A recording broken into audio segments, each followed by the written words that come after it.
It wasn't that long ago when a rear-wheel drive Holden Commodore or Ford Falcon was the default mode of transport for families and fleet buyers.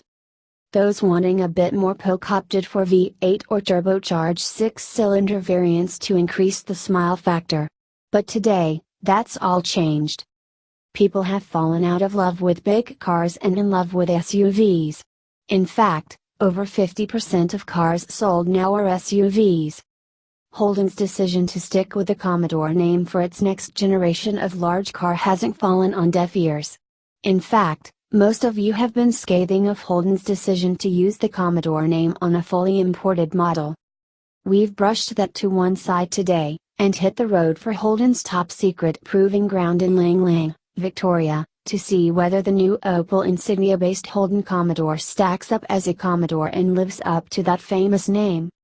The drive day included a chance to test both petrol engine variants of Holden's new Commodore, back-to-back with the current generation V6-powered Fiat Commodore. Holden will launch the next generation Commodore in Australia early next year with a 2.0-litre turbocharged 4-cylinder petrol, a 3.6-litre 6-cylinder naturally aspirated petrol and a 2.0-litre 4-cylinder turbocharged diesel.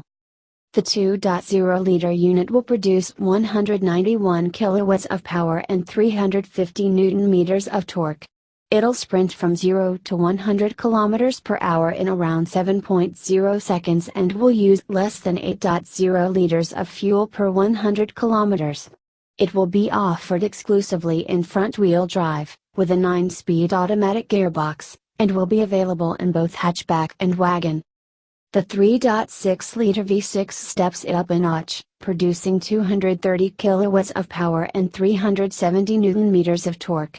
It moves from standstill to 100 km per hour in around 6.0 seconds and will use around 9.0 liters of fuel per 100 km. It too uses a 9-speed automatic transmission, but will only be available as a hatchback.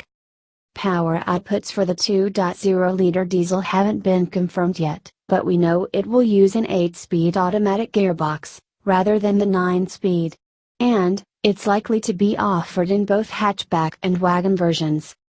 Similar to Holden's current setup, both the hatchback and wagon will be offered in 3 grades, an entry, mid and luxury specification. Again, while Holden is yet to confirm lineup, pricing or specifications, one vehicle we drove had cloths